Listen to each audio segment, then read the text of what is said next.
So welcome students. In this question you given that a is equal to sine square x plus cos power 4x. So what is the range of a? That's the question. So it's a basic question on trigonometric identities.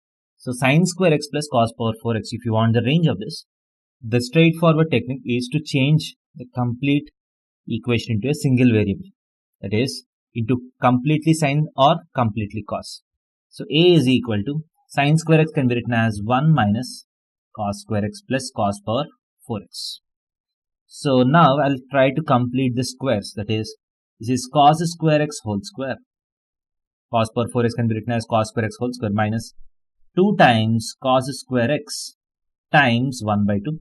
Cos square x can be written as 2 times cos square x times 1 by 2. Plus, so if you want to make this into a complete square, I need a 1 by 4 plus 3 by 4. So 1 can be written as 1 by 4 plus 3 by 4. Now what can this be written as? So this can be written as cos square x minus half whole square plus 3 by 4. Now this equation is completely in terms of cos square x. Now what is the range of this?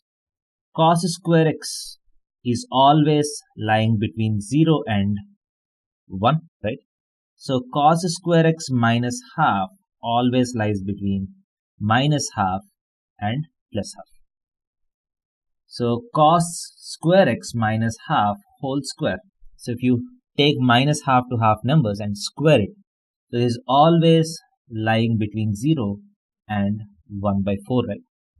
So minus half to half, if you square all these numbers, so 0 to half, 0 to 1 by 4, 0 to minus half also gives the same values between 0 and 1 by 4. So and now if you add 3 by 4, so a is in between 3 by 4 and 1. So what is the right answer? Option D is the right answer. Thank you.